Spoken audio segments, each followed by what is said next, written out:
Good evening, my friends. I want to do a follow-up video about what your limbic system is and the role it plays.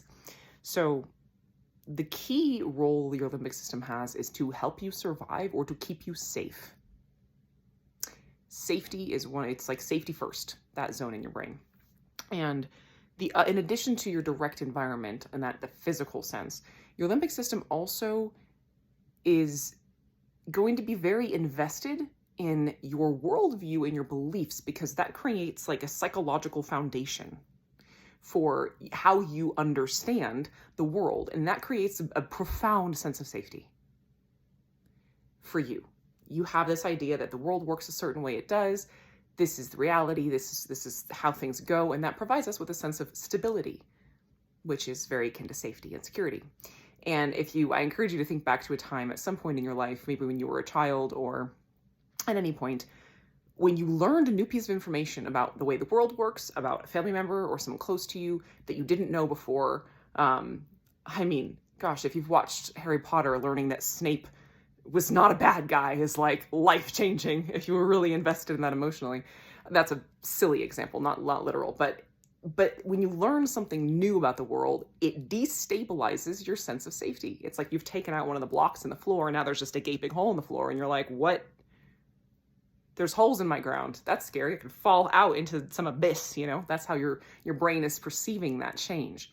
So if you're rewiring your brain, if you have limbic system impairment and you're rewiring your brain, changing your belief from there's something wrong with my body and I need a doctor or medication or a treatment to fix it, to this is an impairment in my brain that I can change with my attention and focus, it's a pretty big leap.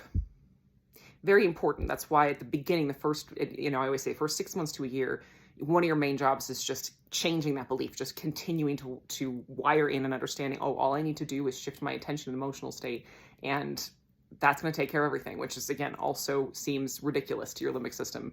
Laughable, irresponsible, immature, all the things when you start this out.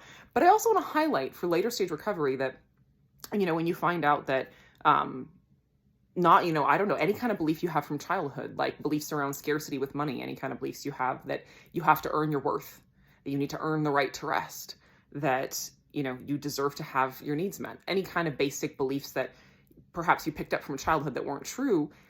If you're changing your beliefs about spirituality or about other people in general, about yourself, even when those beliefs are very unhelpful, the ones you currently have, taking them out is still destabilizing. Period. So the limbic system will activate and will fight back on that process just because it's doing its job. It's not a bad guy. It's just like, hey, dude, don't take the ground out. Like, stop. You're scaring me, So a lot of self-compassion as you go through this process is really helpful to really be like, hey, limbic system, I see that this is, destabilizing for you. And I understand why you're resisting me, instead of getting scared of it or making it the bad guy and being afraid of, whatever symptoms or anxiety might come up as we go through this process. Offering compassion to that part and understanding this, and also with other people as well, knowing that if we say something that challenges someone else's worldview, they're going to react in a negative way because we're threatening their sense of safety on a psychological level. So just a really important consideration that I wanted to add to my previous video. Love you guys.